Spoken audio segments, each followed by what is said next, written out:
Okay, we're live streaming the 2019 Tiger Night Wrestling Invitational, and due to the fact that there ended up being a bunch of round robin weights, 5 I think out of the 14, we're not going to be able to give you finals in weight class order, and we're going to try to figure out, because right now they're doing the round robins. What that means is if there were 6 or less wrestlers in a weight class, they're going to let everybody wrestle everybody to determine a champion at that weight.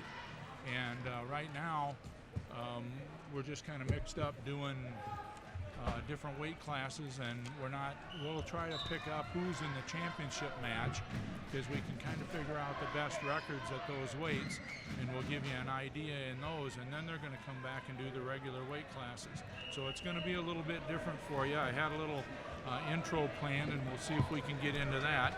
But at any rate, right now we do have a Carroll wrestler. He's competing over on mat 2. It's Cade Shable from Carroll against Caden Rowell from Council Bluffs, Thomas Jefferson. Okay, so we got Rolfs and Shable. Shable's down 2-1 here in the end of the first period. This probably isn't the championship match at 170, as both these wrestlers have dropped a couple matches in the round robins. The championship match would be coming up maybe on another mat later. We'll just have to see, but we will try to give you what we think are championship matches. Down here in front of me in mat 1, we do have one that we believe is a championship match, and we'll just give you the scoring here. We have Ryan Duckett from St. Ed's. He's a senior, wrestling at 113 against Brenner Gallagher from Greene County, a sophomore.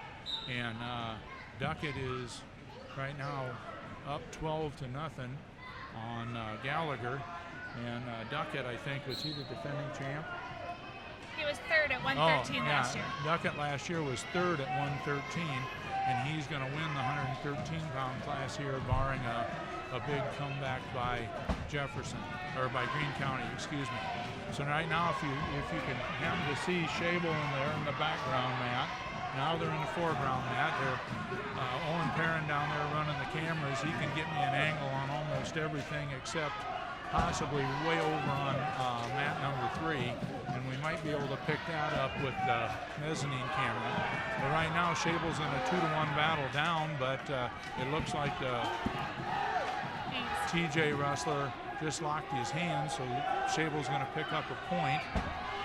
We're going to try to do some Carroll matches if we can't figure out what's going on for first. Might pick up a Kemper match, but if we can figure out the championship match, which was our original plan in these round robins, that's the one we're going to do, is we'll try to do the championships. So right now it looks like we're going to have a champion crowned at 113.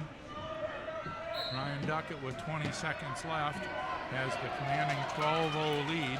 And if he wins this, he'll go undefeated on the day and win the class. And back on mat number 2, Shable just got a takedown to go up 5-2. It's going to give him a little bit higher place in the tournament. However, there's a period and a half about left, 48 seconds left. 170, Jackson Hildebrand, mat 1 right now. Okay, we got a match here going to mat number 1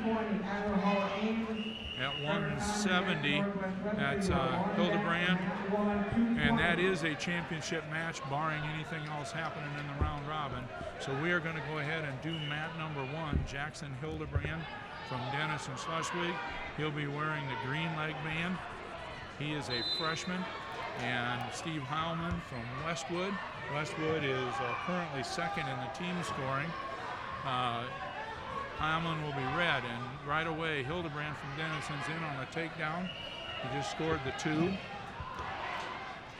We still have Shable on the other side, wrestling in his round robin, tied 5-5 with Council Bluffs TJ. Okay, I'll try to do this championship match, and we'll have Brenda come in with the updates. Okay, Dennison wrestler Hildebrand riding tough, although here comes a little switch action out of Westwood. He's got the reversal, it looks like, and he's got Hildebrand on his back. He's going to score some back points here. He's going to get 3, I think. So there's 3 near fall points. Now we got a reversal coming back the other way for Hildebrand from Denison Schleswig. So the score now is 5-4 for the Westwood wrestler, Steve Heilman. He's up 5-4 on a reversal and a 3-point near fall. Now we've got a big, deep chicken wing by Denison wrestler, by Hildebrand, and he's got Heilman over on his back, and it's pretty tight.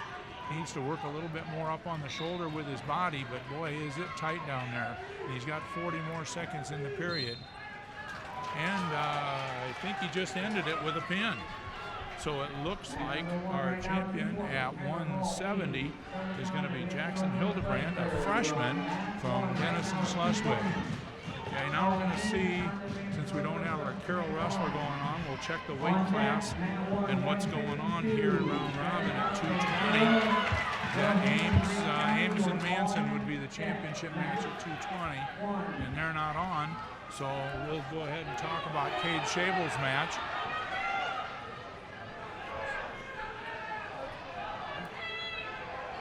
So anyway, we got Cade Schabel down there. He's up 7-6.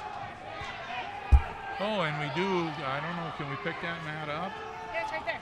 Okay, we do have that one. Oh, over there. That's 170. All right, so we'll try to figure out who we're going to pick up here. Names and who? Okay, so at 220, we have, and they changed uniforms on me, so I'm completely messed up, as usual. Right here in front of us on mat number 1 should be the championship match at 220. We've got a freshman, Tyler Hall from Ames. He's in the green. And we've got a sophomore, Trevor Condon from Manson. He's on the bottom right now. He's wearing the reg leg band. And Hall from Ames now is cradling him up. He's got a 2-0 lead here in the period. So this, like I said, should be the championship match based on records coming into the finals of the round robins. That should be the championship match. And just a quick update, Schabel did win 7-6 on the 170 match on mat number 2.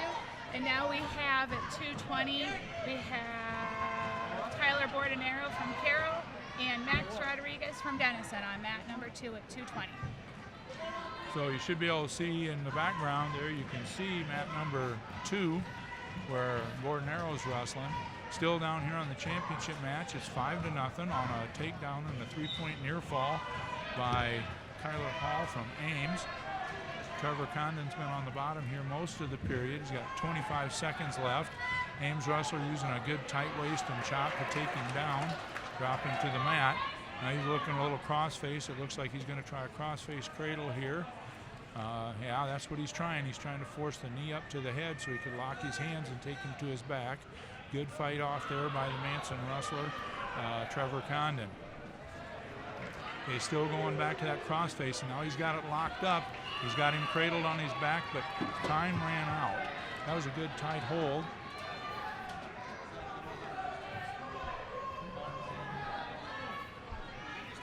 On mat number 2, Bordenero is in a rough spot and just got pinned by the Denison kid. Okay, now we're going back here to the championship match at 220. And the Ames wrestler, Kyler Hall, takes down to start the second period. Condon from Manson will try to ride and make up a 5-point deficit here. Good stand-up by the man. Oh, good stand-up there by Hall. And now he gets a reversal out of the deal because they never really separated to make it enough to make an escape. So he got behind him there with kind of a go behind for a reversal. He's trying to lock that cradle up again. We're scanning the mats here to see if we happen to have another Carroll or Kemper wrestler coming out. We don't at this time. So we'll focus in on this. We got the 152. Is that probably the championship match over there at 152? Okay, we got a 152-pound match going that doesn't look like that's the championship match there on mat 2. So we're still back here on mat 1 at what supposedly is the championship match at 220. Hall from Ames leading 8-0 now with a 3-point near fall that he just picked up on that last cradle. Now he's using the good tight waist, little spiral ride, got a deep chicken wing. Well, missed it. Going back to that crossface, which he's used 3 or 4 times already. Got a commanding ride, using lots of hips and legs on him to keep the Condon down on the mat. Deep crossface, going back to that cradle. It looks like he's done this numerous times. I'm pretty sure he's only a freshman, and you know, to win at 220 as a freshman, that's a pretty big deal. Okay, now he's got a little chicken wing in. I don't think he's going to try to tie up that other wrist. Now he's back to the crossface. I think he's tried probably every pinning combination that he knows other than a half Nelson. Now he's coming back with a kind of a little reverse half. A little tilt action, trying to get him to his back and can't get it to go.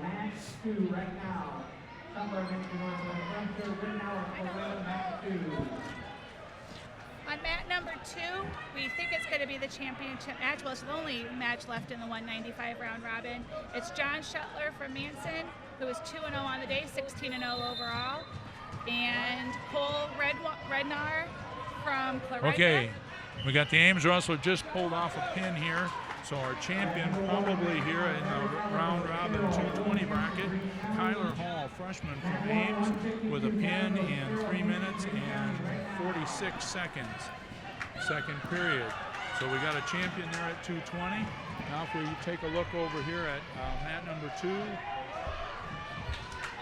where we've got the 195-pound match. And we also have the 152-pound championship match going right on in front of us. Carroll freshman, Jaira Gallegos. And Will Hansen from Greene County. Okay, that's the championship match here on mat number 1. So I'll go ahead and do that one. Brenda will give you updates on the 195-pound match. There's a quick takedown by Will Hansen from Greene County. He's wearing the red leg band. Gallegos trying to get up with a stand-up and goes off the mat. Jaira's had a good tournament. He's 4-0 on the day. Oh, 3-0, right?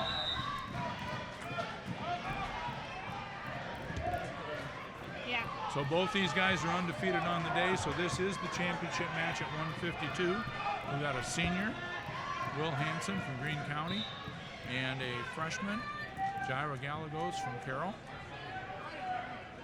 We're all tied up on mat 2 with Manson and Clarenda. It's just 2-2 with about 40 seconds left of the first period. Okay, we got a deep chicken wing on here by Hansen on Jaira Gallegos. Gallegos doing a good job fighting it off. Second ago, he was just about out of it, but now he's got the wrist tied up underneath, which makes life tough. And Hansen's just doing a really good job of riding. A lot of pressure on Gallegos' hips, keeping him from getting up. Sinking that half in. Right now he's got the crossface on. Gonna try to take him to his back. Gallegos getting back to his base, doing a nice job to get back to the base. But basically this period he's kind of been smothered here by that ride.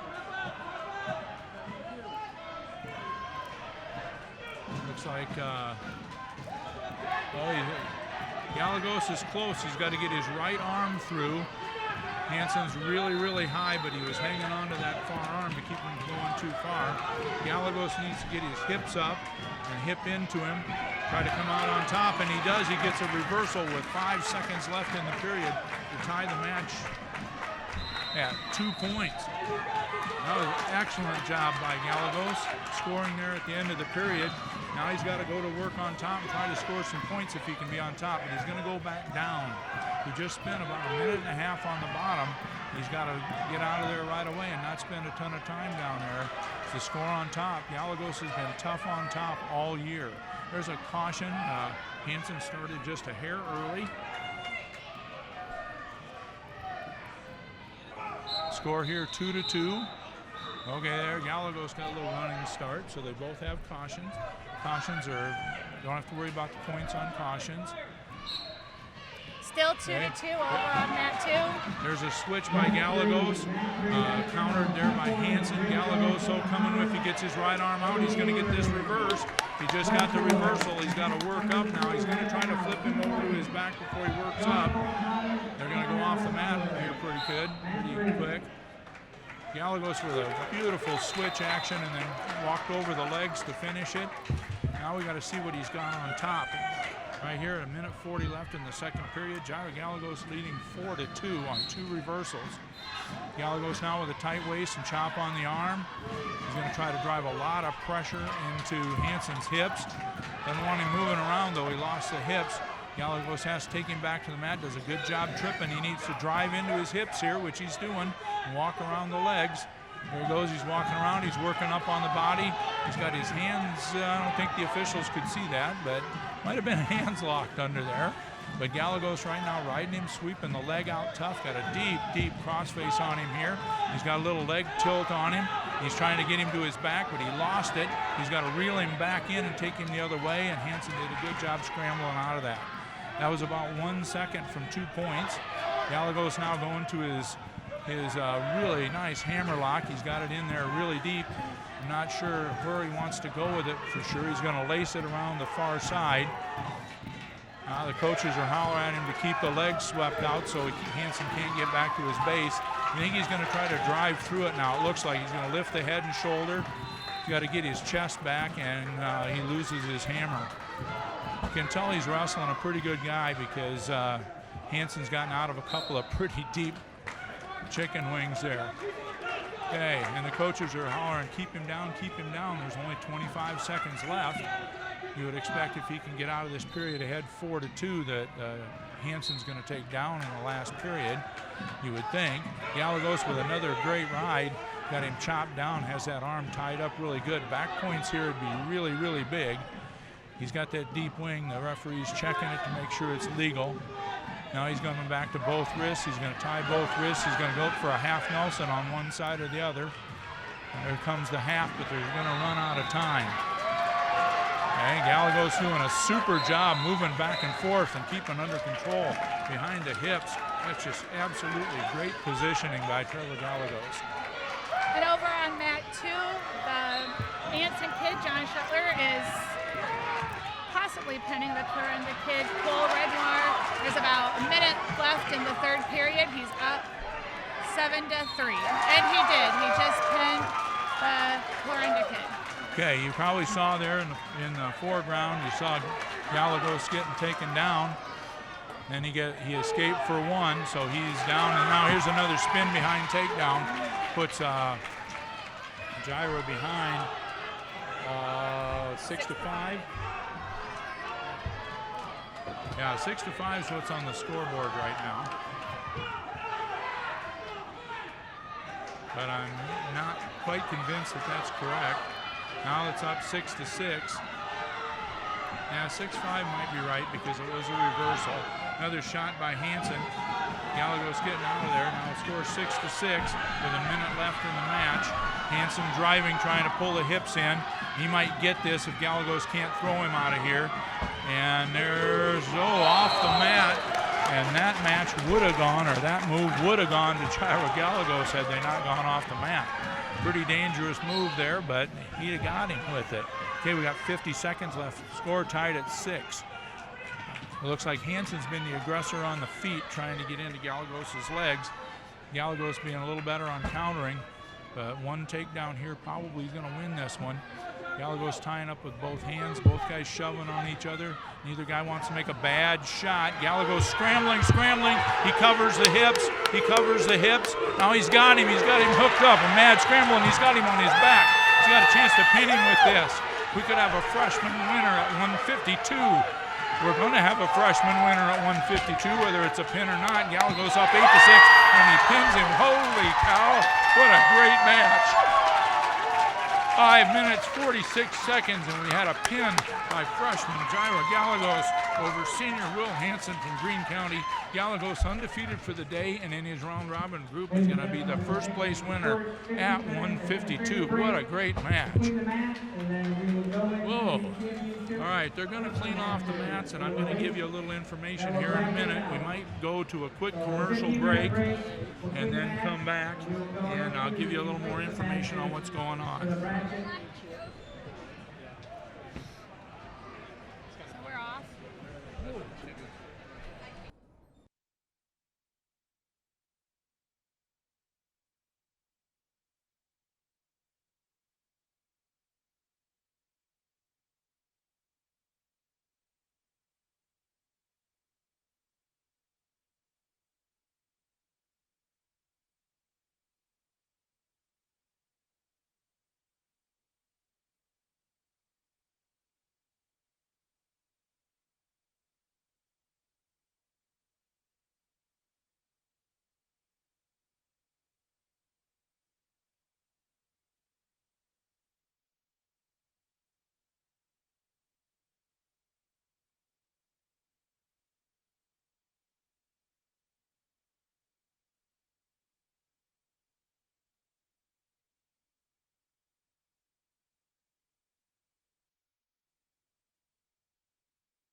So I gotta have the names by where I'm. All right, we're back on the air. This happens to be well, right now they're getting the mats cleaned up. We got a match going on over at 220. We've already have 5 champions figured out due to the round robin format of their weight bracket. So we have 5 champions taken care of. We'll have 9 more, and we'll be focusing on their matches out here right in front of us on mat 1. We'll also be trying to tie up and get into some of the other matches. If there's a Carroll or Kemper wrestler going, we'll have updates on there. I'm trying to figure out if how far the team scores have been updated, and we'll get to that here in just a second.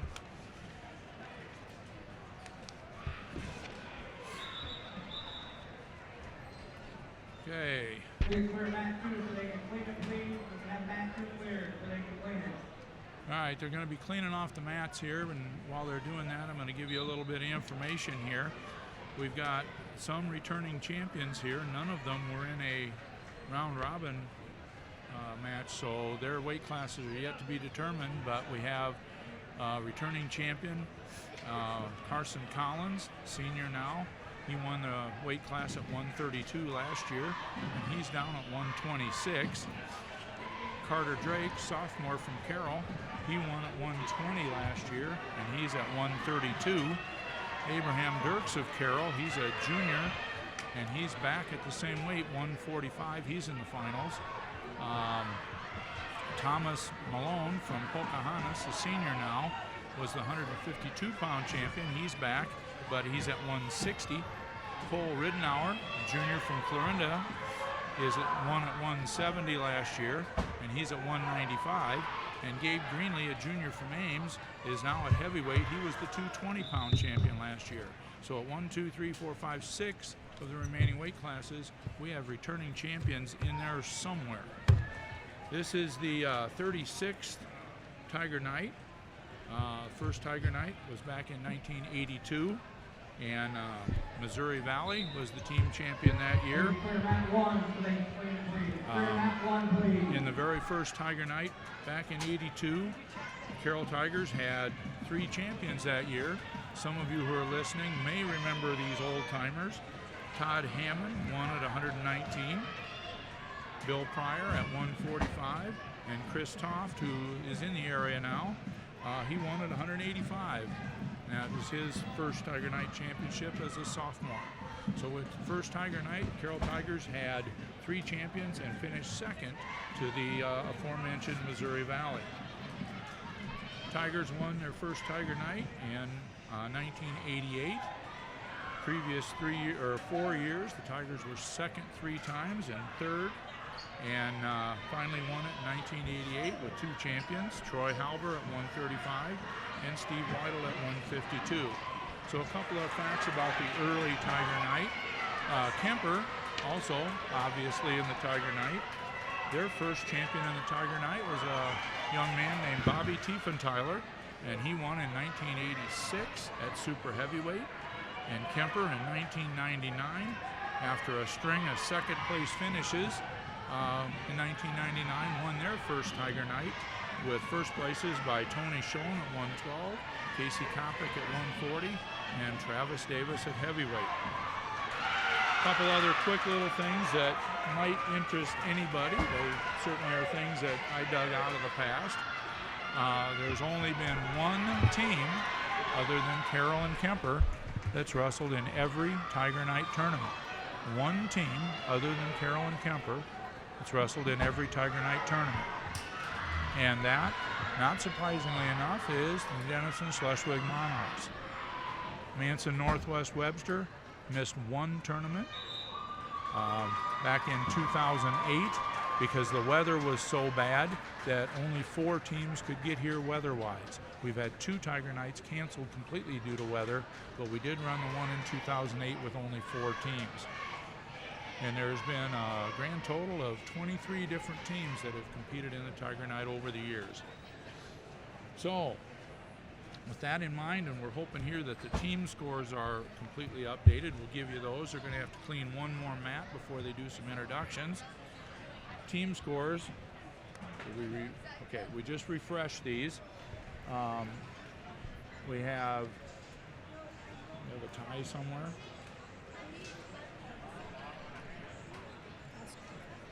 Okay, so in 11th place, and there are 11 teams, Council Bluffs Thomas Jefferson with 39. In 10th, St. Edmund with 42. Kemper in 9th with 49.5. Clarinda in 8th with 66. Denison Schleswig in 7th with 68. Ames in 6th with 93.5. Greene County in 5th with 94. Pocahontas with 109 is in 4th. Carroll at 139.5 is sitting 3rd. Westwood, last year's team champion, is 2nd with 159.5, and they have a 1-point deficit to Manson Northwest Webster with 160.5. So we have an extremely tight team race here for the first 2 places in particular. Carroll has a number of wrestlers in the finals, which we'll get to here in a little bit. And just to let you know, the scoring, that represents guaranteed places. So a wrestler that's in the finals is guaranteed 2nd place and has 12 points for that spot. A wrestler wrestling for 3rd and 4th has 7 points guaranteed with the opportunity to pick up a couple more if they win 3rd, and so on down the line with the 5th and 6th. So there is a possibility of a lot of points being scored in the finals and in the wrestle-back matches for 3rd and 5th. So every point counts, as we always say, and then you also get the bonus points. If you get a pin, you get an extra couple points. If you get a major decision, you get an extra 1.5 points. So these scores should be accurate. They should represent all the placings in the round robin matches, which are completely done now. So now we're just going to go through 9 of the weight brackets, 9 weight classes. So we'll have 9 championship matches for you, 9 matches for 3rd, and 9 matches for 5th place. Okay, just to give you an idea of the finalists, and they'll be introducing them here shortly, but I'm going to try to just give them to you here off my sheet. And we'll give you a little detail on them because we won't have time to do that once it gets started. At 106, our 2 finalists, Tice Ruffridge from Pocahontas, he's a sophomore, and Alex Mendoza from Council Bluffs Thomas Jefferson, a freshman. And Ruffridge was 5th at 113 last year.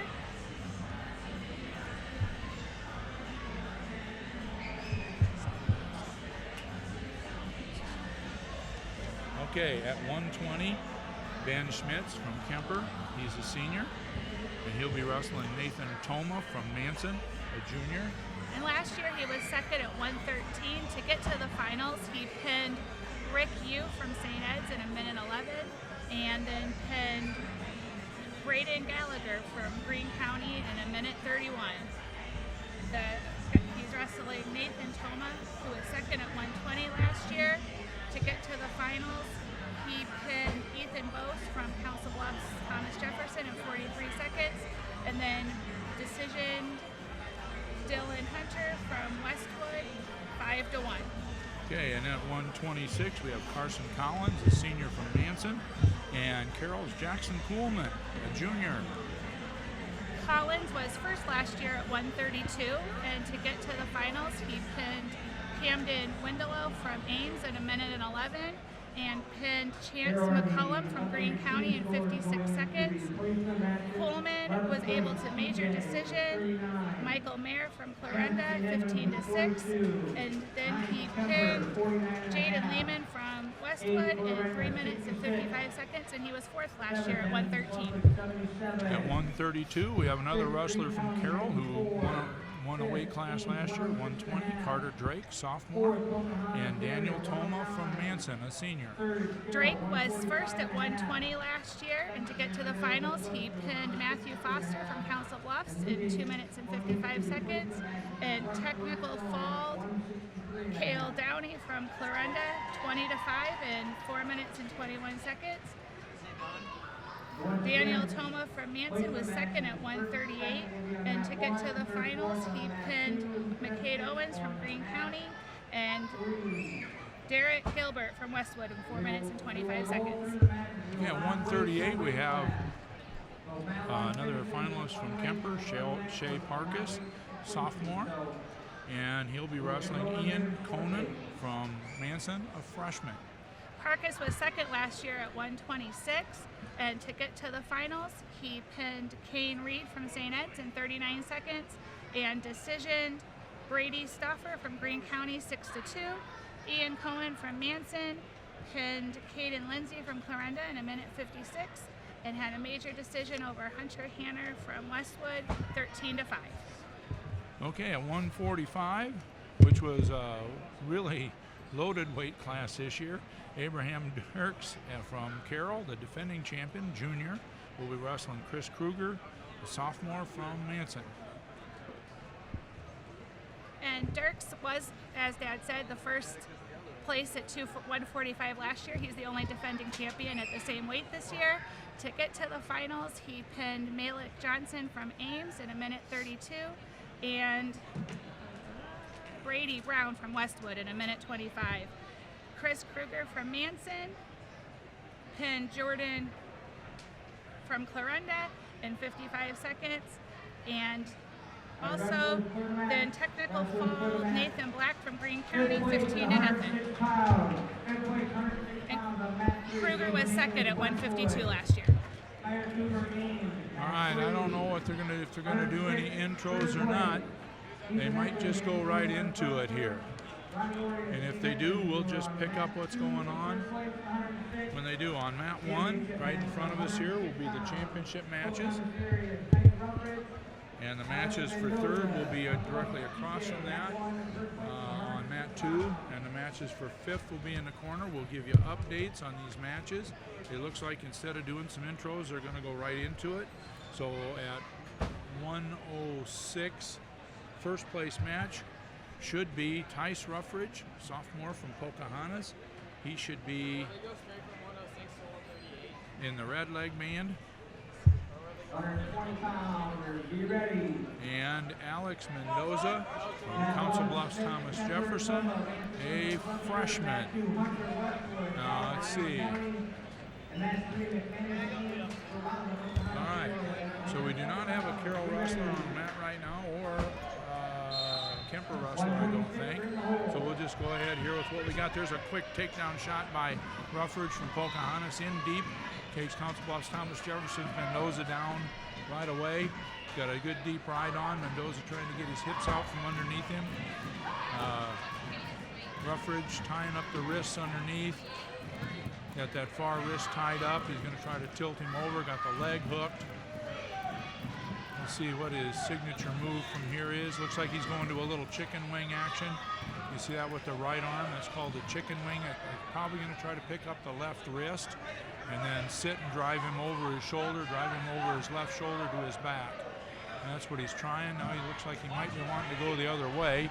There it is. He's bringing him back over the right shoulder for what would be a tilt move. Nice sit out underneath it though by Mendoza. That's kind of what you have to do to that. If you can get your hips free, you need to sit out underneath, but Ruffridge drives him right straight down to his back, to his belly.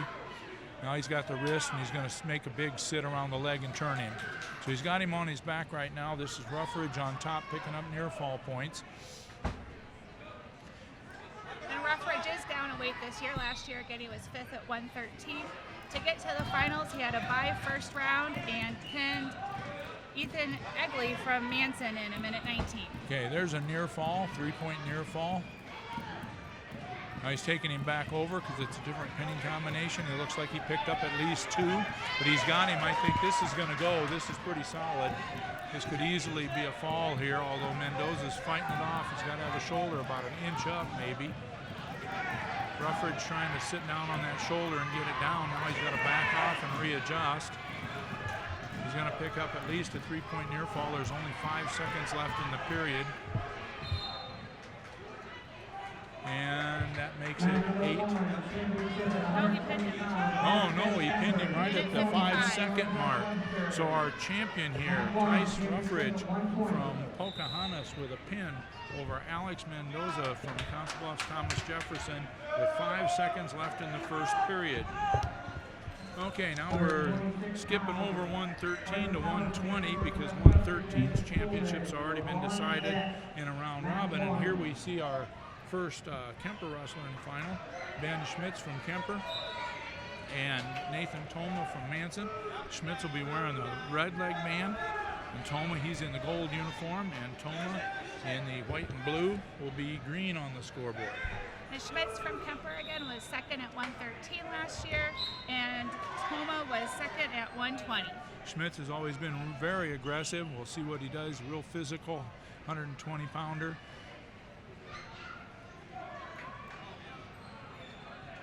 Trying to pop the head down.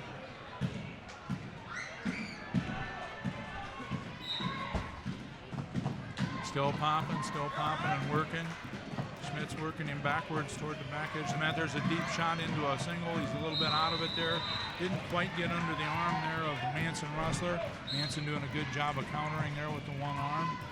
Schmitz going back to him. There's a little 2-on-1 Russian tie. Just doing a little spin, trying to keep him, get him going. Maybe pick up a leg on the way around if it gets out of position. There's a nice single leg, high single. Hook the foot there. Should have, they got a whizzer in, Manson's wrestler. Toma's got a deep whizzer. They're going to have to kick a little bit out of that to get the points. And there he drives him to his back. He's got to scramble, get his arm through. There's the arm through and the takedown. Ben Schmitz from Kemper with opening points, 2-0. With not much time left here in the first period. Schmitz is a senior, and he is undefeated so far for the season at 20-0 after today's matches so far. Okay, we got 36 seconds left in the period. Ben Schmitz from Kemper up 2-0. Got a little leg in there and drove him off the mat.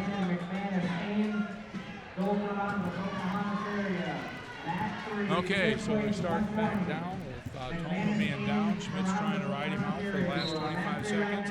Nice stand up there by Toma. Schmitz taking him back to the mat, covering him up, hooking the leg, putting the legs in. Schmitz is going to try to get his weight going across his body and lift his leg up to try to tilt him toward his back. He's working the head to get him to his back. Okay. Oh, and there he slipped out of it before he got his near fall. Now he's back on him again. He might get the 2 there. There's a 2-point near fall for Ben Schmitz. And we're going into the second period with Schmitz leading 4-0 on a takedown and a 2-point near fall. All right, so Schmitz is taken down here in the period. Schmitz immediately into a quick stand-up, little forward trip. Now he's into a shot so he can get his escape. There's an escape by Ben Schmitz. Schmitz now up 5-0. You look for Schmitz maybe to try to press the action here and score a few more points. Both guys hand fighting a little bit, looking for an opening. Ben Schmitz has been the aggressor so far. Nathan Thoma has done a good job avoiding a couple of situations, but got caught on his back once.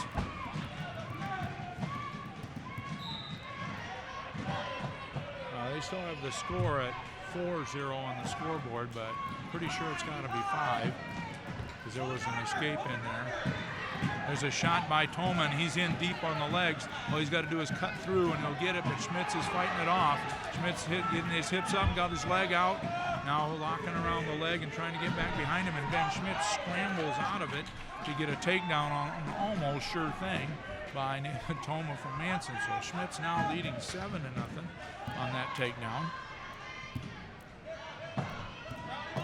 Schmitz putting the crossbody ride, legs in, trying to drop Thoma to his hip.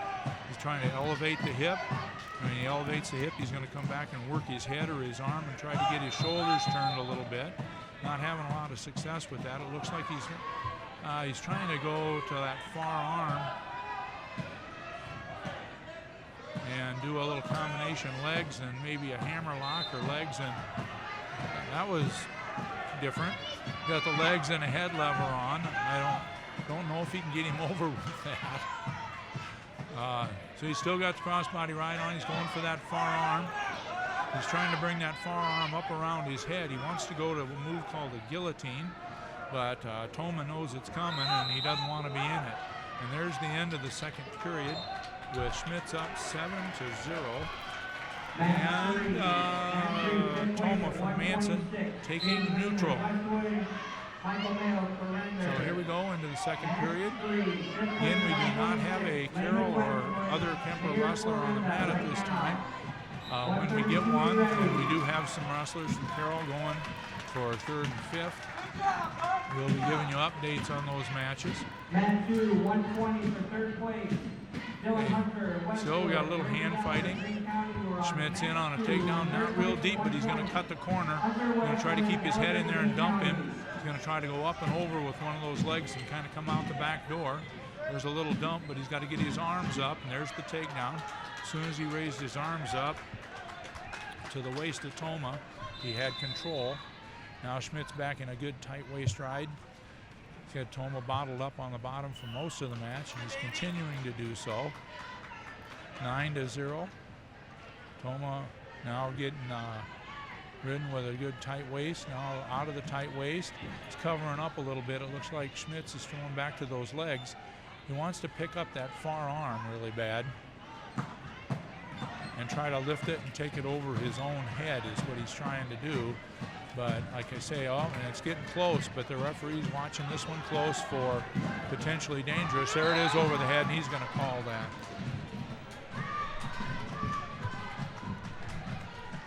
So we have a potentially dangerous hold. He was trying to get it behind his, Schmitz was trying to get Thoma's arm behind his head, and it wasn't going. A little hard on the shoulder joint. There's Schmitz back into the legs.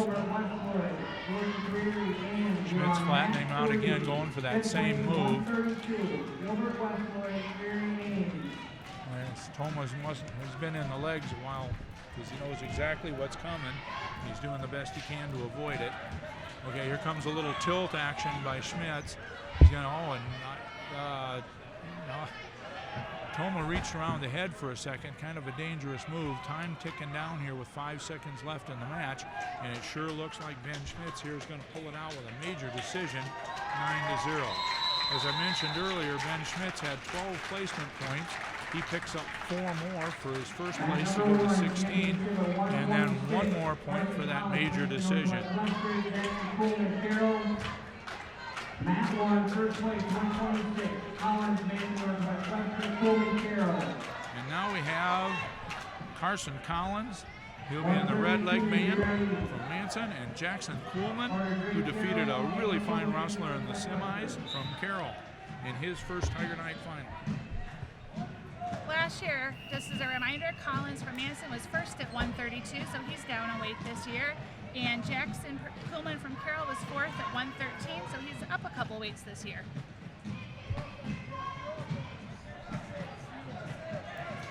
Okay, so right now we got a little pushing and shoving going on. You can tell that Collins is considerably larger than Kuhlman.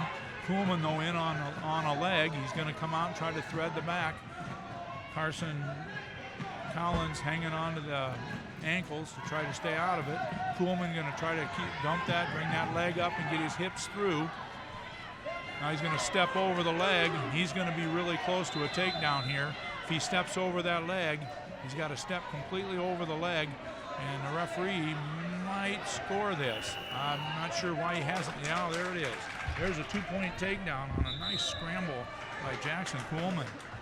Kuhlman really came on the end of last year. He kind of started and struggled a little bit, and then all of a sudden, all the stuff he was doing seemed to work. So now Kuhlman's going to try to ride here. See what happens. He's got an experienced, tough wrestler there underneath him. Kuhlman with a tight waist, trying to pick up that arm. He likes to ride the cross arm and the tight waist. He's a chicken wing man there, a little switch action, and Kuhlman wisely let him go and finished it. That's an escape then for Collins, and they're back on their feet. So 2-1 now for Jackson Kuhlman. 30 seconds left in the first period. Again, tying up the wrist, trying to find an opening. Nobody wants to make it. They'd like to make a nice score here at the end of the period. A little shucked by there by Kuhlman. They like to score here at the end of the period, but then again, they don't want to make a bad move and give up points right at the end of a period either. So it's going to be a sure thing. Little shuck and drop in there by Collins. Kuhlman with a good sprawl though and jamming the head. Collins has the leg up. Kuhlman's got to stay out of it for 5 seconds. He still has a little bit of a whizzer, and they did not score that. There's a lot of people not real happy about that one, but that was a referee's judgment that there was no control on that. Jackson was partway into a switch when he hit on his side, and I think that's probably why they didn't call that. Okay, so Jackson Kuhlman wanting to take on his feet. I hope that little shot there by Collins made Jackson think a little bit about the guy actually does have a good takedown shot. So right now we got Jackson on the move, going to try to get a takedown here. Obviously both wrestlers are looking for that. Both working the arms pretty hard. Collins with a little more length than Jackson, a little more size. Jackson being pretty slick with what he does. He's tying the head, trying to pop the head down, looking for an opening on the leg. Didn't get it there. Didn't get enough penetration to even get close to the leg, but at least he's being the aggressor. And Kuhlman backing him up now, tying him up. Backing up, getting a little pressure with that forearm on his head, trying to bounce the head, and he's probably looking for that right leg to step up, which he just missed. That's what he was looking for. Oh, there's a little shot there, but fended off well by Kuhlman. There's a deep shot. There's a deep shot. That could go. Oh, and boy, I don't know. Collins did a nice roll out through there. This is a mad scramble, and Kuhlman comes out on top in that mad scramble for a takedown. Kuhlman had a great shot, almost countered by Collins, and then Kuhlman gets takedown. And if one thing Jackson's done really, really well this year is he rides tough. So he's sitting on a 4-1 lead here. With he'd like to get some seconds left in the match. Yeah, he'd like to get some back points here if he can get them. But I think he'd be, I don't want to say happy, but if he can ride him out, I think he'd be pretty good going into the third period. Jackson putting up a little bit of a half, riding with a tight waist. Doesn't want to push too much. He's going to get knocked onto his hips, but he does have that leg hooked, and he does have Collins pretty well secured, even though he is awful high. He's still got that leg hooked. It's 10 seconds left in the period. Needs to maybe back up there. He's backing up behind the hips with that nice chicken wing that he uses. He's got a little tight waist on him. He doesn't have enough pressure on the hips, though, and there's the end of the period. Kuhlman, when he's got that, has to keep his hips a little higher and get a wider base because Collins knows exactly what to do when he's getting pulled to the side. When he's getting pulled to the side, he wants to step over and hip into him. Okay, so we're back neutral again at 4-1, 2 minutes left. Jackson Kuhlman looking for his first Tiger Night title. Shot by Collins, fended off there by Kuhlman. If Jackson could get a takedown here this period, it would about ice it, you would think, the way he rides.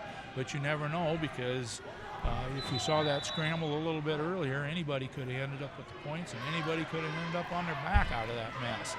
So anyway, here we got Kuhlman kind of stalking him a little bit, being a little cautious. Collins has to know he's down by 3. He needs a takedown. There's a shot, good sprawl, jam the head. Kuhlman's trying to jam the head down, coming back to that far ankle. Collins holding him off with that big long arm of his on his left arm.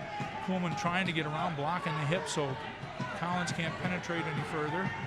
Kuhlman going back after him now. Jackson's going to need to make a shot in here, or at least an attempt shot.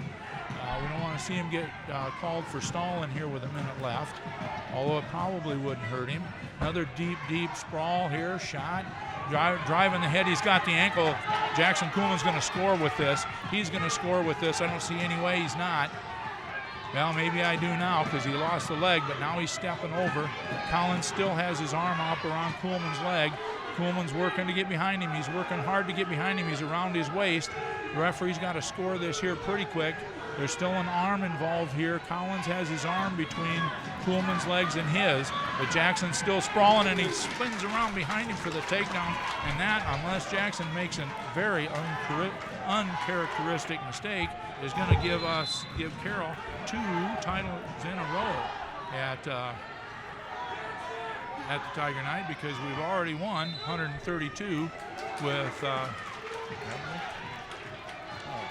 That's going to give us 2 titles, because we already have Jairo Gallegos winning, and this is going to give Jackson Kuhlman a 6-1 win over Carson Collins from Manson. What a great match that was. Staying calm, staying cool, and that's our second championship. That's Carroll's second Tiger Night championship of the day. Like I said, Jairo Gallegos has already won his weight class, because it was a round robin class. And now we have a defending champion from 120 back, Carter Drake from Carroll. He's a sophomore, and he's wrestling Daniel Toma from Manson, a senior. Who was second at 138 last year. So Toma was second at 138. Yes. Got another pretty good sized wrestler from Manson. They're on their feet. Toma missed the takedown. Oh, great hip action there by Drake. Great body control. Stepping over. He was all but taken down. Carter Drake loves to work on his feet. They're going to do a little pushing and shoving here, it looks like. The referee might have to step in and calm him down a little. Toma in the green leg band. Carroll in the black singlet with the red leg band. Drake leading 2-1 here. Carter Drake's put down a takedown exhibition today, taking his previous opponents down quite a few times and then intentionally releasing him. He needs to stay on the mat. Boy, I'll tell you what, that was as close as it could be to still being on the mat. If you noticed, just the heels of Carter Drake being over the edge, and that puts them off the mat. If he'd have kept his feet both on, that would have been a sure 2. But that's got to give Carter a lot of confidence there. He was in deep, did a really nice job. There's a throw. Oh, Drake hits him with a throw right to his back. He's not going to get the back points out of the throw. But boy, what a great throw that was. That was an over-under body throw. Haven't seen that out of him. Drake's going to intentionally let him go, doesn't want to ride him, so it's going to be 4-2. That's an intentional escape. So Carter Drake with 2 takedowns, and Daniel Toma with 2 escapes, going into the last 40 seconds of the first period. Okay, now it looks like Toma's trying to hit a headlock here. As long as Drake keeps his center of gravity down, he's not going to get it. And Carter's going to try to pull that leg out and go to a deep half, but he's going to lose this one. Carter Drake had his leg hooked up too much when he went to the side to go to that half Nelson and just simply lost it. So that's a takedown for Toma. And a quick Drake, escape by quick escape by Drake to go to 5-4 right at the end of the period. And this is going to be another takedown for Toma. Drove him right straight over the backside. Drake having a little bit trouble muscling his way through this one. So the score now is 6 for Daniel Toma and 5 for Drake. Toma has 2 takedowns and 2 escapes.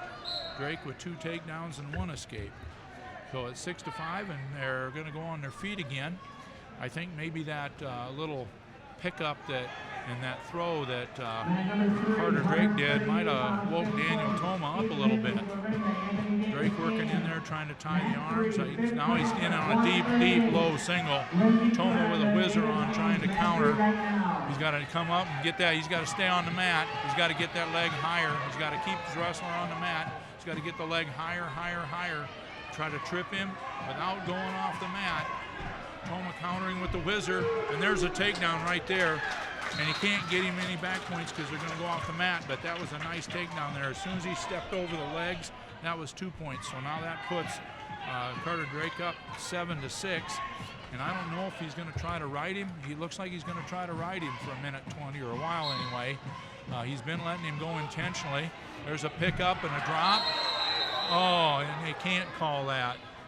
Oh, my God. All right. I don't want to be critical necessarily of the officials, but that was, in our opinion, not a slam, but that was a penalty point for not taking him safely back. So there's a 1 point for Daniel Toma on a penalty, which, boy, sure didn't look like it from here. Looked like he took him down, went down with him, landed him on his butt and his back and not his head. But there's Drake again in on the leg. He's got to just keep going. He's got to pick that leg up as high as he can. Got a whizzer and working the neck. Now he drives him over. He's going to go for a half right away. He missed the half. But if he'd have got that half, that would have been another 2 points for sure.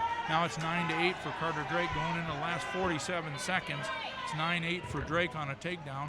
He's going to try to get a little tilt action out of that, tying up the far arm and rolling through for a tilt. I would expect here that he's going to try to ride him and tilt him instead of give him a point that would tie it. So what he doesn't want to do is give up a reversal. He's back into the legs. Now he's, instead of picking him up, he's just driving him straight back. He's sitting across the leg, which is good. He's got a ton of weight on the hips. He's still driving forward. With 29 seconds left, he probably needs to pick up a wrist, stay behind the hips, sweep the leg out maybe a little bit. He can't get Toma flattened out. He loaded him into his chest and tried to tilt him over. I think the coaches maybe would rather not like to see him do that, but he got him off the mat anyway. There's 20 seconds left. What he needs to do now is keep him tied up. Toma immediately up. Nice, safe takedown back to the mat. Now we've got Drake working the arms. There's 9 seconds left. He's got to chop this arm. He's got to chop this arm without getting out of position. Keep that head in the armpit, drive him forward, and he's going to pull out a 9-8 win. No. Oh, excuse me. He's going to pull out a 9-8 lead. This is only the 3rd period. Oh, man, it seems like this match has gone forever. So we're 9-8. We're back on our feet. I have a partner here who's supposed to be letting me know when I mess up. I did. No, she did. So anyway, we're back on our feet with Carter Drake up 9-8. Toma in on a takedown. Doing a little club ride there by Drake to knock Toma to his feet. Drake's going to try to pick up a thigh or an ankle and work his way behind for another takedown. Got to work his way behind there. Here comes Toma. Don't want to try to muscle with him too much, but that throw happened to go. Sneaky little throw out of almost being taken down. Drake's got both legs in. He's way too high with his head. He needs to bring his upper body up, which he's doing there. Now they're going to call a stalemate here in just a little bit because nothing's going on or off the mat. But sporting points of the wrestlers are still on the mat, and Carter Drake up 11-8 has an opportunity here to take Toma to his back. There's about a minute left in the match. Okay, so we've got Toma trying to come out the back door, which didn't work. He's got to throw a half in there and get a wrist. He's got to throw something in there and ride tough. Now he's out of both legs. He's into just a single leg instead of the two.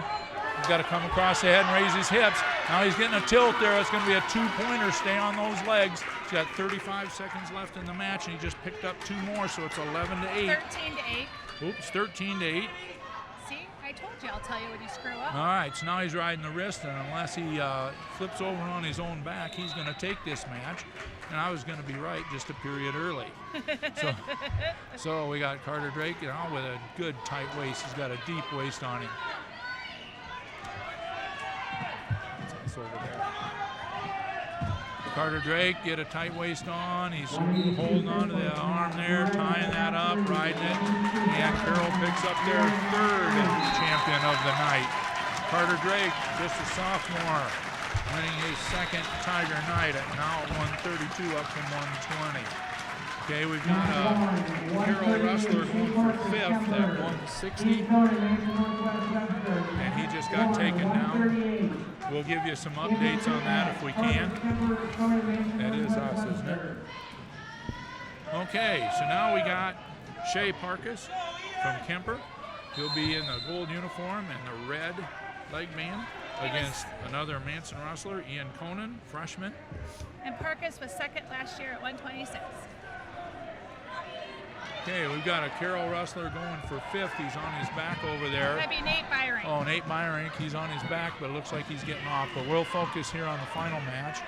We got a single here by Parkus. We've got Conan with a whizzer in. Now Conan out of it. He got out of it using the whizzer and pushing the hips back. Parkus again going out for the other leg. He's got the leg hooked and they're off the mat. That was a nice shot. Got in there deep. Byring did end up getting pinned over for the 5th place, so he finishes the day at 6th. Okay, that's not a bad finish though for freshman Nate Byring. Okay, now we're back here all tied up. We're tied up 0-0. Parkus working the head, trying to snap him down. Make an attempt to get the legs exposed. It doesn't look like he wants to do any throwing.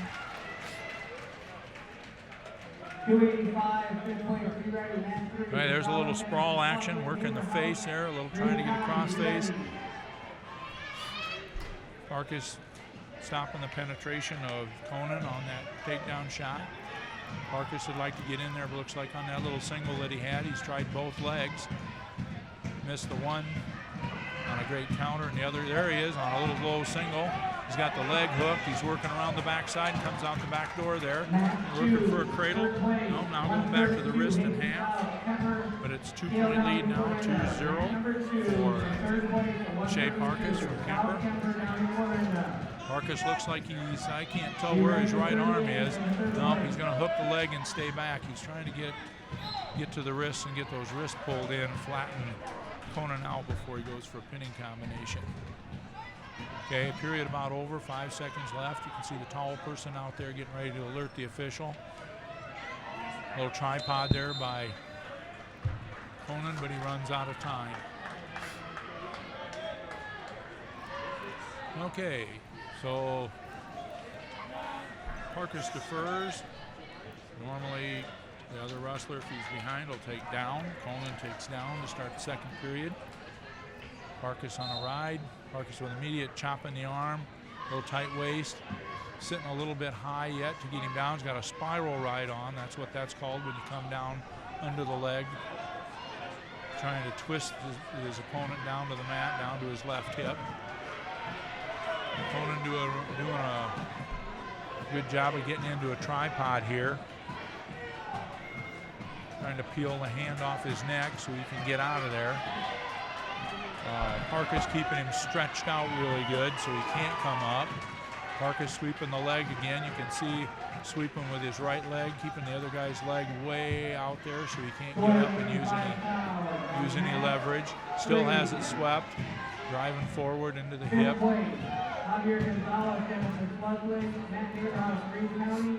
Parkus not having any luck with any kind of turnover or flattening Conan out.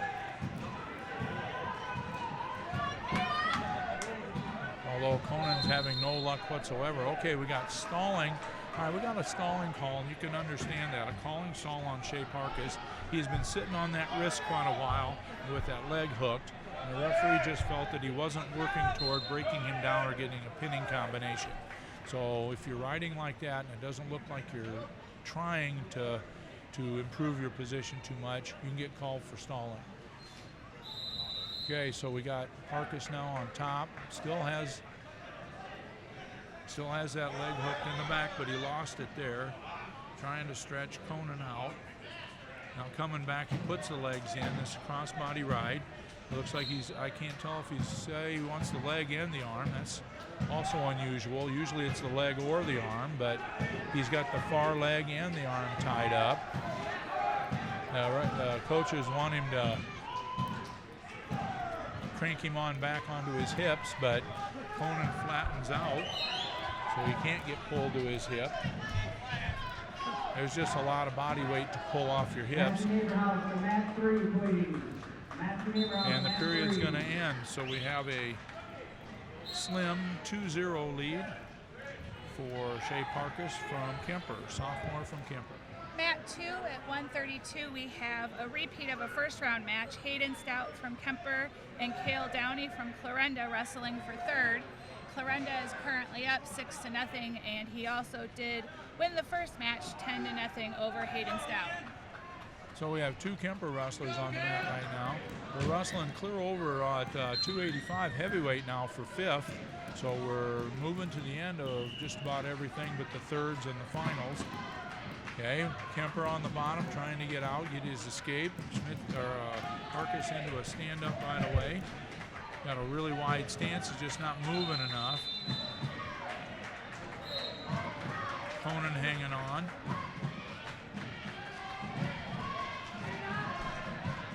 Parkus was up, but he just couldn't get any more leg movement to get out of that one. Parkus up again real quick, trying to fight the hands away. He's got them fought off. He's got to turn his hips through there. That's a warning on Conan for stalling, and 1 point, because Conan just got warned for stalling a minute ago. 1 more point for Parkus. And there's a 2-point reversal for Parkus. Now he's up 5-0. With about a minute left in the third period. Yeah, 1 minute left in the third period. I missed getting that stalling warning. That first stalling warning on Conan was the first time that Parkus was up. The second time he was up, he got called again for stalling because he wasn't making an attempt to take Parkus back to the mat. So that's why he'd been warned and penalized. And then the second stalling is a point. So now we've got a takedown, penalty point, and a reversal for Parkus, and Parkus is cranking him really good there. We got a shoulder problem here from Conan. You never want to see any of that. Parkus had a really, really deep half, and it looked like Conan's arm came up over his head. Well, if you want to switch over to mat 2, we do have Hayden Stout from Kemper with Cale Downey from Clarinda. Right now, looking at the Carroll coach corner. Yeah, they're watching the injury here. We've got trainers and coaches out. There we go. There's mat 2. There's mat 2. Again, Hayden Stout from Kemper and Cale Downey from Clarinda. A repeat of a first-round match where Downey made your decision 10-0.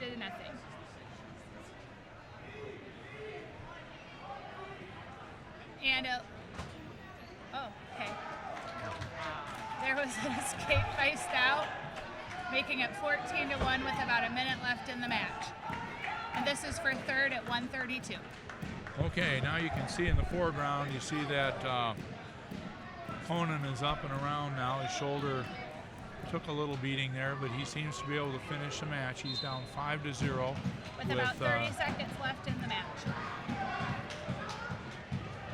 This is for first at 138. Parkus riding tough.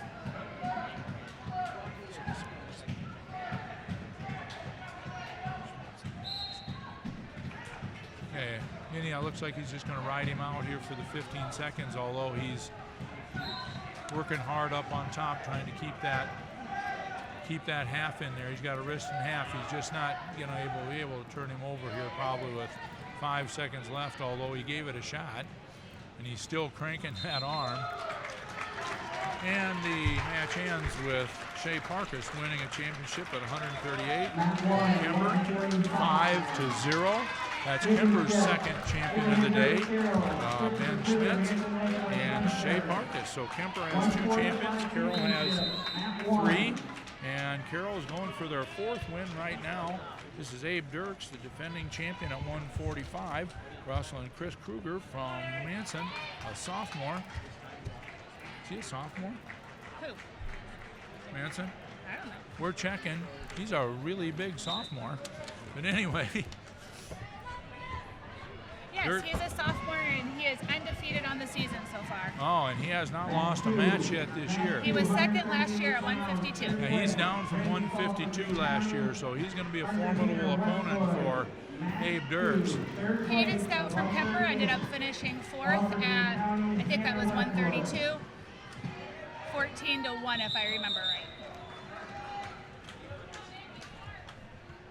How'd those guys get to the finals? Dirks, we know, had 2 pins. What did he had Kruger a fall with 55 seconds over his first match, and then a technical fall over Nathan Black from Greene County to make it to the finals. Okay, so as we're running down how they're getting there, Dirks gets a nice little takedown, and he's got a deep hammer lock here. A nice little sneak around behind takedown on a deal. Now he's going to try to raise that arm through. Although he has to get out to the side to do it, he threw a half. Got his leg hook there. He can't get out to the side far enough with that leg hook. Now he's going back to his chicken wing. He's got a good tight waist, ton of pressure. He's got his fist where it's supposed to go. He's going to walk around the back. He's going to try to stack him up here. This might work, but he's got to get out of the legs. He's getting back points here, but in order to pin him, he's got to get out of that leg. And he's got to be real careful. We don't want Kruger to flip back this other way. Dirks has got him stretched out, but now he's out of the leg. He's going to try to drop his hips up onto the top and flatten out. This is going to be a 3-point near fall for sure. He's got to sit beside him and put a little more pressure up there on those shoulders. He's got him. Oh, geez, he all but had him there. Now he's going to back and adjust and go immediately to a deep half. But there's a 3-point near fall. The pinning combination changed. So Dirks up now 5-0. But it's about 5 seconds left in the first period's period. almost over. Dirks riding tough, going for another chicken wing. He's got a ton of pressure on the hips. What's Dirks' record right now? 17-1. That's what it says up here? No, I added those 2. Oh. He was 15-1 at the start of the day and 17-1 now.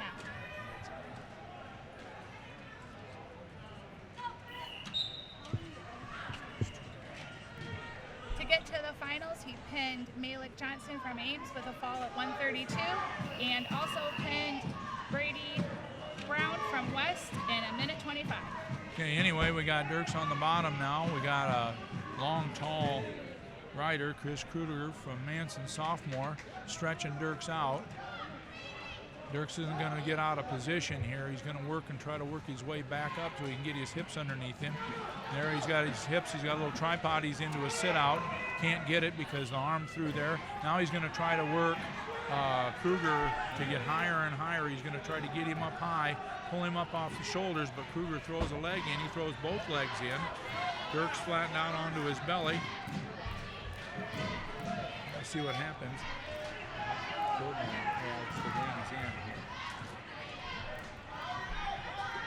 So anyway, Dirks on the bottom here.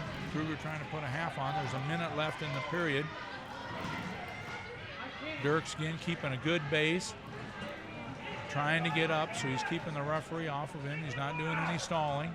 He's been working the whole period. He's still trying to get Kruger up high and shoved off the top. Kruger, though, has a leg around the waist. Dirks is still trying to shuck him off the top. He's got 30 seconds to do it. Kruger can't lock his feet around there or he's going to get called. And Dirks pulls the arm. He's got to get a right arm through or he's got to stack him up and so he'll let him go. There's a power half move there by Kruger on Dirks. Dirks still trying to come out the back door. With about 15 seconds left in the second period. He just can't get an arm free and through there. He's got to get an arm through someplace. He's still trying to come out the back. He's stretching it out, and the referee calls a stalemate with 7 seconds left. Well, it'll be an interesting third period here with Dirks dominating the first period and Kruger dominating on the ride here. Okay, there's an immediate stand up. Kruger hooking the leg. Dirks trying to get his knee out of there. We've got to watch that knee. Okay, there's the end of the period. Whose choice will it be? It's Kruger's choice. He takes neutral. They're going to take neutral, which probably is the smart thing to do. Dirks rode him most of the first period, and Kruger rode him the whole second. So in order to score, Kruger's taking neutral, hoping he can take Dirks down, maybe ride him out or get him to a spin. There's a little throw, but a spin through there to counter it by Kruger. Dirks working the head. He's got to keep his legs back, though. He's got to keep them back. There's a takedown. Just a sneaky little blow behind. Blocked the arm and went behind. He had Kruger's head buried. And now I'm sure that Dirks wants to ride him like he got ridden in the second period. Tie him up, keep him down. That puts Dirks up 7-0 with about 1:25 left in the match. Dirks with a deep wing, trying to get that other wrist. He can see that he's trying to reach up and get that right wrist. Okay, Kruger keeping his arm out there. Dirks getting out to the side. He's not going to get called for stalling, but it slips off. He's going to go back right. He's going to go right back to it, or a hammer. No, he's going to a head lever here. Kruger getting his hips out to prevent that. There's all these little subtle things you can do to where you put your body to stop some of those things. And Kruger's doing the right thing to not end up on his back. And Dirks is doing everything he can to put him there. And it's just not working. Now Dirks is way out to the side again. Needs to get some pressure on the head, though. He needs to get some pressure on the head. Pin his head down. And, okay, we're just going to call that potentially dangerous. The referee just did not like the way that arm looked. So Dirks is going to intentionally let him go. So it's 7-1. I think he's getting tired of riding. Probably wants to get another takedown in the last 40 seconds. But in 40 seconds, when you're up 7-1, you got to make a huge mistake to get beat. So Dirks working on the underarm hook there. He's got an underarm. He's trying to jack him up. I don't think he wants to throw, but he's trying to jack him up a little bit, but he did throw. Jiminy Christmas, just when you say something. And he has not given the takedown yet because it doesn't look like there's any control. Both guys are on their chest, and if they can just sit there for 10 seconds, Dirks is going to win this anyway. So that'll work. Both guys in and out of throw. Dirks still working to get the takedown, and he gets the takedown, puts him on his back, and 1 count, so there's no near fall. And, there is a near fall. He did a 2 count, so a near fall at the end gives Dirks a major decision at 11-1, making him a repeat champ at 145 for Carroll. And that's how many do we got now? 4, 5? 4, right? We really should be writing this down. Okay, yeah, we really should. But anyway, that was a terrific win there for Abraham Dirks, knocking off a previously undefeated wrestler from Manson to take the championship.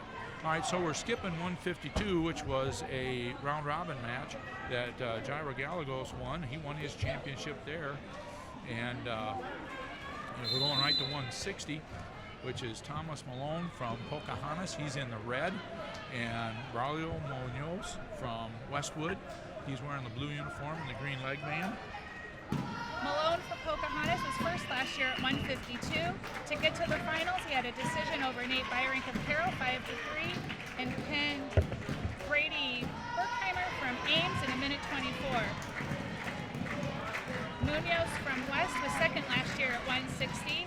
To get to the finals, he pinned Mac Doffner from Council Bluffs in 6 minutes and 36 seconds, and then had a decision over Leo from Denison. Okay, we got a deep shot in there by the Pocahontas wrestler, and he's got a takedown right there on the edge of the mat. Okay, we're all done now with our 5th place matches. We've got a 3rd place match at 145 going on. So the 3rd place matches are a little bit behind the 1st place matches. So when we get done with the championship matches, any 3rds that Carroll happens to be in, we'll get you those, or if Kemper happens to be in one. And we'll try to get some updated team scores. We can get those and let you know what's going on. Okay, we'll also try to give you who won what and how many champions each team had. And I don't know if we're going to have the award ceremony on or not. If we do, we'll probably just listen to that through the announcer. Okay, there's another takedown there for Pocahontas. Malone. 160 pounds, third place on mat number 2, Gracie Bruckheimer, Ames, Leo Arojo, Anderson Slusway. Third place, 160, mat 2. Malone from Pocahontas with a good ride. Got one-on-one with on both wrists. Going back to that, he wanted to go for a little crossface there. Didn't get it. Going back to the one-on-one or two-on-one. Driving with his hips, keeping the Westwood wrestler down. The third place matches have caught up to the 160 with Brady Bruckheimer from Ames with Leo Arroyo from Denison. Okay, right now, just to give you a little update on the team scoring, we have Westwood in first with 167.5, Manson Northwest Webster 162.5, and Carroll in third at 158.5. So depending on what's going on here and how many wrestlers are still going for Manson and Carroll, it could be a really, and Westwood, it still could be a really tight race. Okay, so we're on our feet here to start the second period. Shot by Munoz. Jamming the head there by Malone. Malone coming back to his feet. Probably going to try to work the head again, work the arms, do a little shuck down. There he is, shucking the arms down. Got an arm pull, pulling that arm on the left side. Trying to get Munoz to commit one way or the other with a step and open up his legs. Underhook there by Munoz. Malone is up 4-1 with about 1:20 left in the second period. Okay, there's a little snap down. I don't know, that was almost too easy. Snap the head down as soon as Munoz's head hit. Malone did a nice go behind, spin behind, and got the other two. So it's 6-1 now. Minute left in the second period. Malone cranking it up, putting the heat on. Got that one-on-one on the left side. Driving the hips. He's trying to pull that arm out across the back to get probably a hammer lock, and he's not having a lot of success with it. But he's been out to the side cranking it. Now he looks like he's going for a half on the far side, mixing it up a little bit. But it looks to me like he really wants to get one of those arms back behind Munoz's back. Not getting it done. There's a half with the wrist. Munoz countering it, keeping his hips up off the mat. Malone going back to flattening him out. Malone again with a 6-1 lead, almost to the end of the second period. He's got a cradle on now. Looks like he's going to try to roll all the way through it. One way or the other, he's going to take him. Now looks like he's going to take him to the left, roll back through to the left, but he can't get it.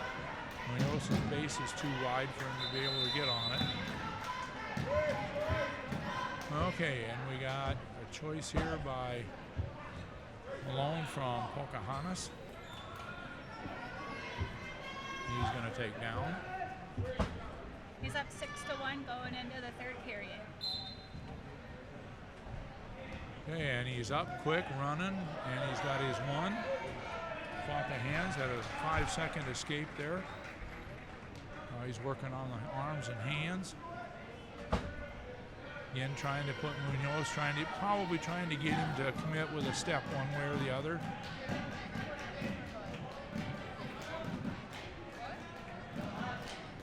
Okay, still a little hand fighting in there.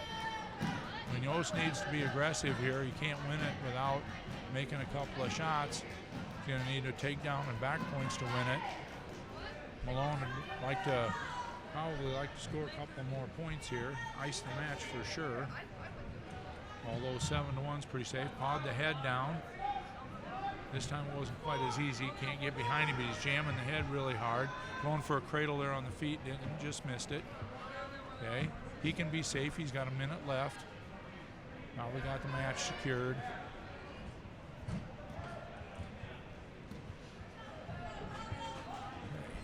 Again, Munoz being a little cautious here. hasn't had a lot of success on his feet. Been a little cautious when you're down 7-1. But you got to give Malone a lot of credit because defensively, boy, he's got the long arms and he's fended off everything Munoz has tried to do. Okay, so now we got a little overhook there. Trying a front headlock.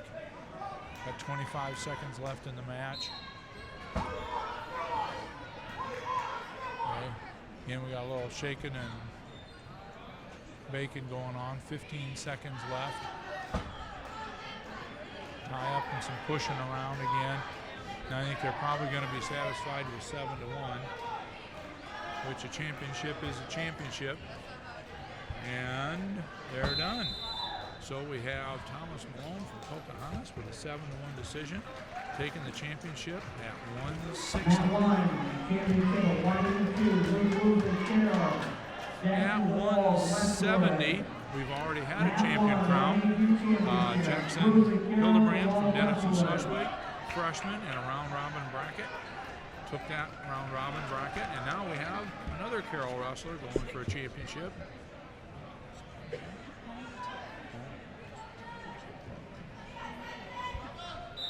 Okay, Carroll's been pretty successful in the championship rounds here. It's Luke Woosley, senior from Carroll. It's Jackson DeWald, freshman from Westwood. Woosley got second last year at 170, so he's up a weight this year. To get to the finals, he had a pin over Keaton Bindle from Pocahontas in 1:47, and a decision over the top seed, Brody Anderson from Manson, 7-4. And let's see here, we had Jackson DeWall, who is a freshman wrestling in the finals from Westwood. He had a fall over Noah Bullhofer from Ames in 46 seconds, and a decision over the second seed, Jacob Childs from Clarinda, 3-0. So the two top seeds at this weight have been knocked out by the third and fourth seeds. We got a freshman, Jackson DeWald from Westwood, well-built young man here at 182.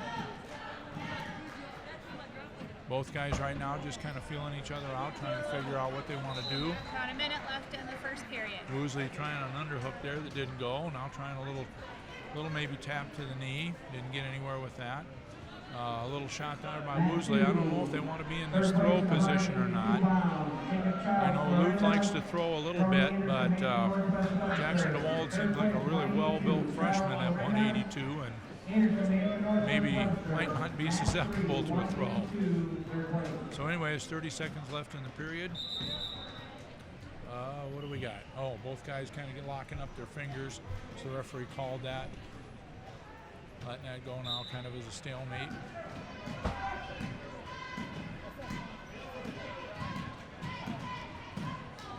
Yeah, there's a lot of point swings going one way or the other here between Westwood, Manson, and Carroll.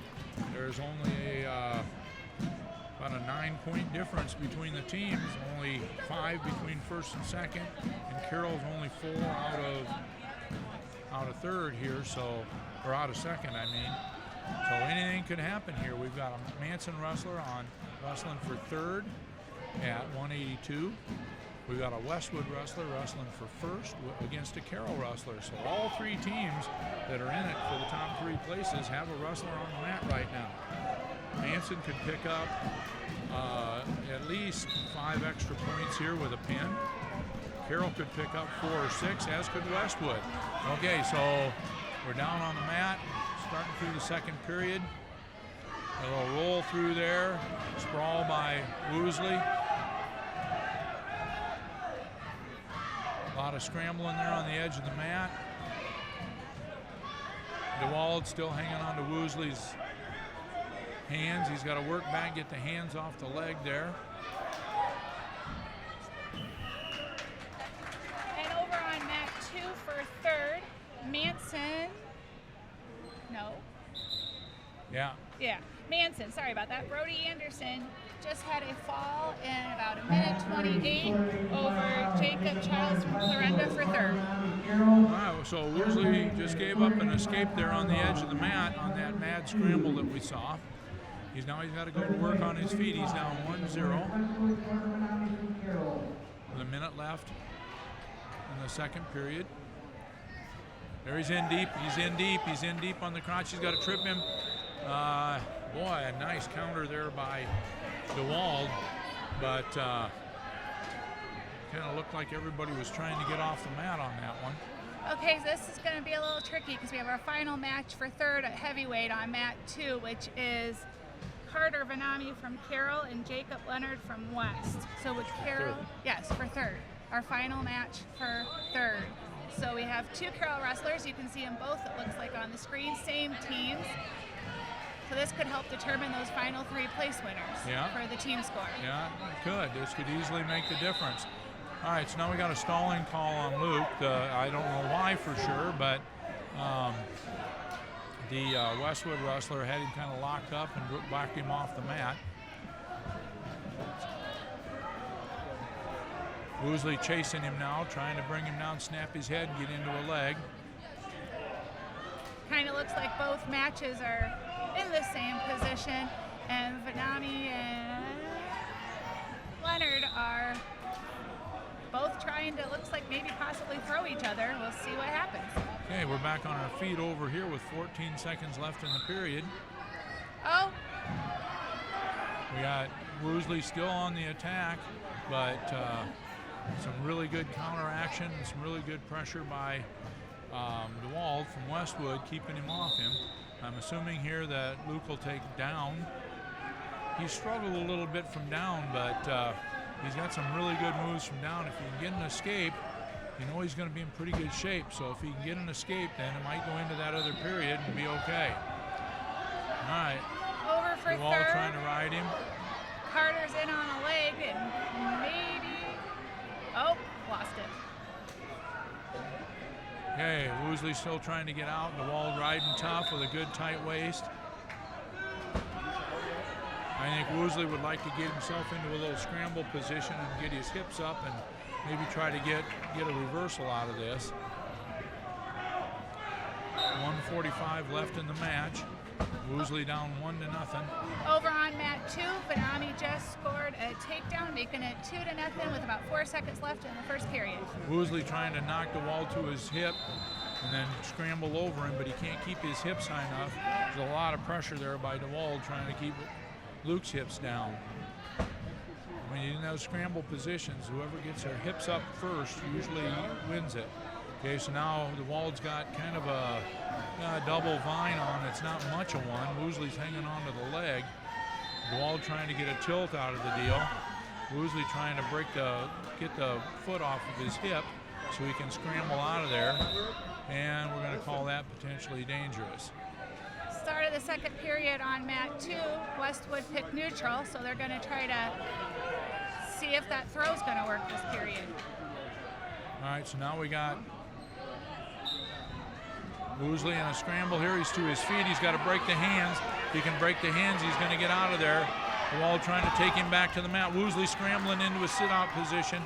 Can't quite get out of there. DeWald keeping his knees on the mat. So as long as he's still hanging on the mat there, his knees still on, they're going to leave him on. Woosley doing a good job on the way down. DeWald just kind of hanging on in this particular case, but he's doing a nice job of hanging on.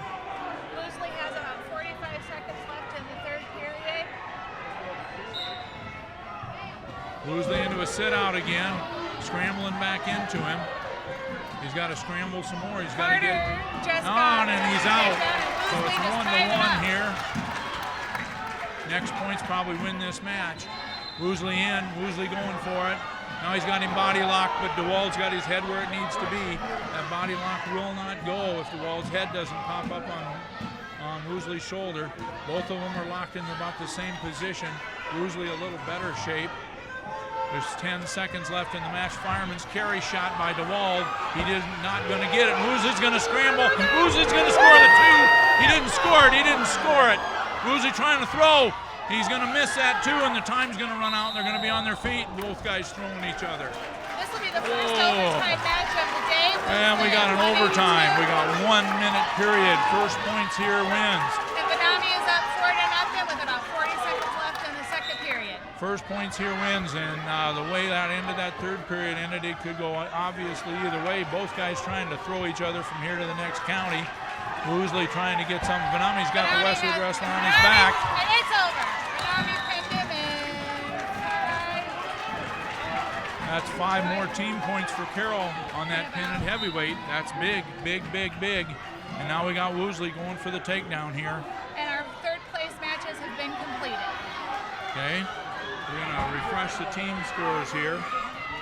And we got Woosley in here locked up. Now the Wald's got the better position. Both guys trying to get throws on. Woosley got double overhook. DeWald trying to get a body lock. DeWald's got the body lock. If he trips in the right direction, he's gonna get it. Woosley's got to scramble, and there's the takedown by DeWald to win it. Could have gone either way, and Carroll drops the final. Luke Woosley 3-1 in a thrilling overtime match. Luke Woosley getting second for the Tigers.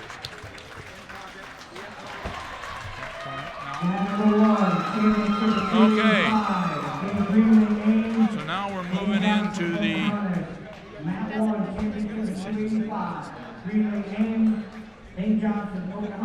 okay, I think it sure looks like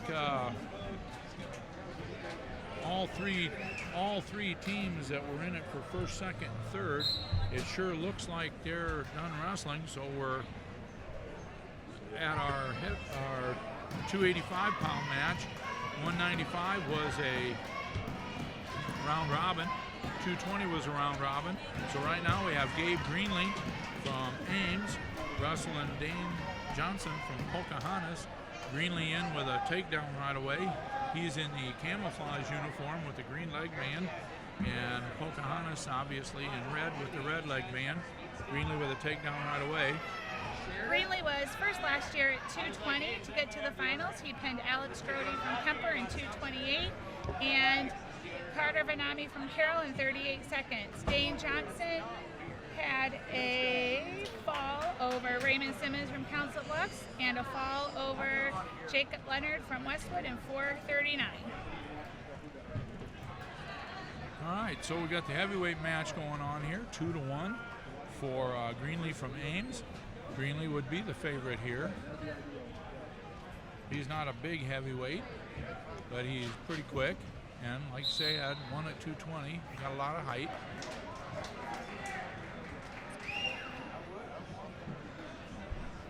So after this match, we're going to make a decision here on how much more we want to cover. We can give you the team scores. If we want to cover the medal ceremonies and trophy ceremony, we can just leave the cameras on, cover that, and end our announcing. We will have, as soon as this match is over, we will have the team scoring, and we can give that. While this match is going on, Carroll had a lot of success here.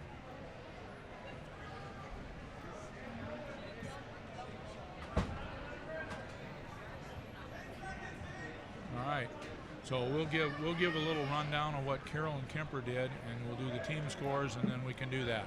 So that's the plan. We're going to give a little rundown of what Carroll and Kemper had for their places, and we'll give the team scores after this match, and then we're going to shut down and end our broadcast. So thank everybody for listening. This is the Tiger Vision streaming network. We're running tonight with a real skeleton crew due to the holidays coming up. We have Owen Perrin, the senior, and Mrs. Chelsea Beeson. They're in the control room running the cameras. And I'm Brian Hogue, which I have not mentioned. I'm a longtime coach here at Carroll. And my partner here, Brenda, is my daughter. She's been around wrestling for quite a while. She's my manager when I used to coach wrestling here. And we're glad to be able to give you these final matches. We hope we had some people, relatives of these finalists listening from and watching from other states, couldn't make it here. It's just about 5 o'clock. We're on this last match. It's 4-1 for Greenlee from Ames, riding tough. Okay. We're going to give you, we'll try to give you the Carroll places, Kemper places, and team scores, and then we're going to sign off. It'll take them a little bit to get set up to give the awards, I think. While they're going here, looks like we'll go over some of the Carroll results. We had Draylen Schweitzer at 106. He did not place. Jackson Kuhlman at 126 was in first place. Carter Drake at 132, also in first place. Morgan Steyert at 138, did not place. Okay, now we got the Ames wrestler pulling on the head again. Greenlee being a little cautious here. Dane Johnson from Pocahontas has a lot of size, and Greenlee really in control here at 4-2. Okay, now we'll continue on with some of the results, and I'll cut in if there's some action going on. All right, at 145, we had Abe Dirks for Carroll in first place. At 152, Jaira Galagos also in first place. Deep shot and a takedown there by Greenlee, all power through that. Ran right through the defense of Johnson to take him down to take a 6-2 lead with 20 seconds left in the second period. Okay, back to the Carroll finishes. Cradle here by Greenlee. He's going to take him to his back and just lost it. All right, at 160, we had Nate Byrink in sixth place. Cade Schabel in fifth place at 170. There's an escape by Johnson, and the score now 6-3 going into the third period. Johnson from Pocahontas taking down. All right, at 182 for Carroll, we have Luke Woosley at second. Tyson Bordenero at 220 finished third, and Carter Vanami at 285 or heavyweight finished third as well. Next, I'll look up the Kemper results, and that'll take me just a second. Okay, so we got Greenlee riding tough. He's a little high here. Looks like he's going to try to cradle, and a nice stand up and finish out of that tripod out of Pocahontas's Johnson to make it 6-3. You know, you see these matches, they can go either way. These heavyweights, you know, they get in a throw position. Greenlee just pretty tough on his feet defensively with a nice goal behind there for a takedown, take a bigger lead on Johnson, 6-3. All right, we got Kemper's results here. At 120, Benjamin Schmitz finished first. Hayden Stout at 132 finished fourth. Shea Parkus at 138 also finished first. 160, we had Max Myers, who did not place. And at heavyweight, Alex Grody, who also did not place. And those were the 5 wrestlers that Kemper had in the tournament today. Okay, so now as soon as this match ends here, and it looks like Greenlee is in control, we'll run down the team scores for you, and then we'll sign off for the day. Like I say, we really appreciate you listening. This is the first time we've done a Tiger Night. The way it ended up being set up and trying to get things going here for the first time, hey, I guess we're going to live with what we did, and if we have the opportunity to do it next year, we'll try to get a little better. The way it had to be set up with the round robins and the 8-man brackets and the 12-man brackets and everything else, it was really tough on the coaches and the seating group. Okay, there's an escape by Johnson to make it 8-5. Greenlee now with 10 seconds left. We're going to have another champion. Oh, and Johnson at least went for it. At least he tried. He didn't just stop and give up. And that's, yes, I'm working on it. I got it. Okay, and for the 10-5 decision, we've got another champion here, Ames. Gabe Greenlee, who was champion at 220 last year, wins it. We're going to run down the team score real quick, and then we'll sign off for Tiger Vision. Real quick, results. Team scores. This was a tight one all the way. In 11th place, Council Bluffs Thomas Jefferson with 43. St. Edmund was in 10th with 46. Kemper 9th with 58.5. Clarinda 8th with 69. Denison Schleswig 7th with 81. Greene County 6th with 106. Pocahontas 5th with 123. Ames 4th with 130.5. Carroll 3rd with 162.5, narrowly missing by 4 points. Second place, Manson Northwest Webster, 166.5. And Westwood repeats as the team champion with 171.5. So 5 points separate first and second, 4 more down to third, and we'll sign off for Tiger Vision. Thanks for listening. Bye. And we'll probably do, Carroll's got a match coming up, January 16th. January 16th will be the next wrestling broadcast for Tiger Vision. Thanks for listening. Signing off now. Bye.